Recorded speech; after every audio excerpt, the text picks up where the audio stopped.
Hello, welcome back to Happy Home Crazy Mom. I just got after a couple of my kids. Poor kids. All right.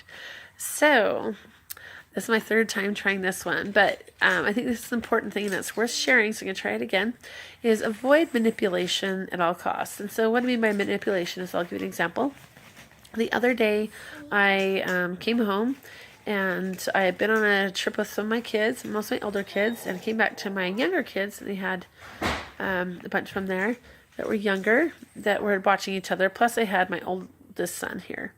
And I came back and I had asked him to be here with the kids. I had told there's some little conflict between him and one of the kids. So I told the kids, he's not necessarily in charge of you. Be sure to protect you, but just try to listen and be respectful. Well, I came home and it looked like bread had exploded all over the kitchen and dining room area. I mean, the house was really trashed, but the kids were happy.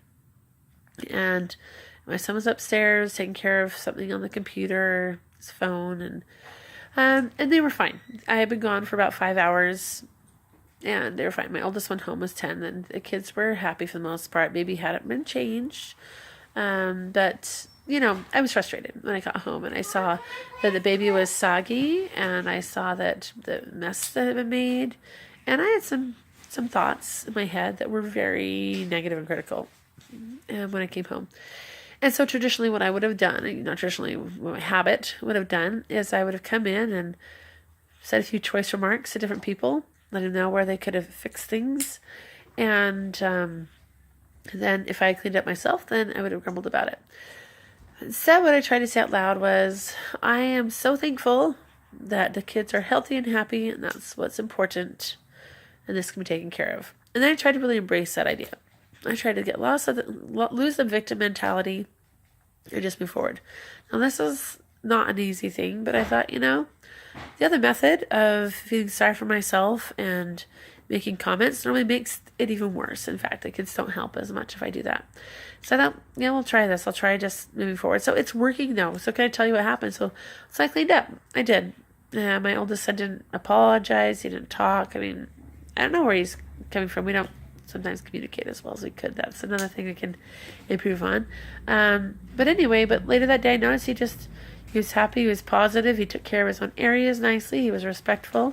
I was respectful to him. I didn't criticize him. I just thought, he knows how to clean, he knows how to take care of things. He knows what he needs to do, probably better than I do. And I think that's one of the key things today is we manipulate because we think that we know better than the people what they need to be doing right then. And yes, as parents, we recognize paths that are better. As we teach them about those paths and then invite them to do that and then let them go and decide that on their own. Yes, there are parameters in the home for safety, whatever you need to do feel is best, but at the same time, be careful to not come in, especially with the older kids, with I know what's best for your life. These kids, they can see right through it. They can see through manipulation.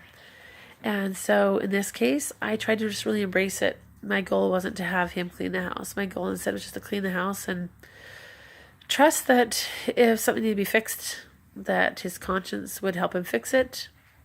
But my job was to love him. And I saw that he was kind and supportive in other ways around the house later. So I just encourage you to not try manipulation. If it feels like you're being kind of two-faced or fake a little bit about it, don't do that. Make sure that your heart supports the fact that your kids are geniuses and that they can accept their genius.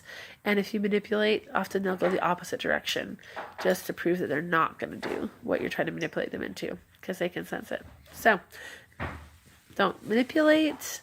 Try to just be straight and upfront with them. If you're frustrated with something, say it. But then if you're not frustrated with it or don't want to say something, then be okay with it. And just trust that the goodness in them will rise to the occasion, even if it takes a little while, because I think it's a far better method. And just show love to them, and they will want to help and listen to you later. And so good luck with everything. Keep parenting. Good luck with trying to listen to that conscience, that spirit, that direction you have within you, and trust it. And then trust your love for your kids. They're good. They really are. And they'll want what's good. if you show that you have confidence in their goodnesses within them. So we'll talk to you later next time. Bye-bye.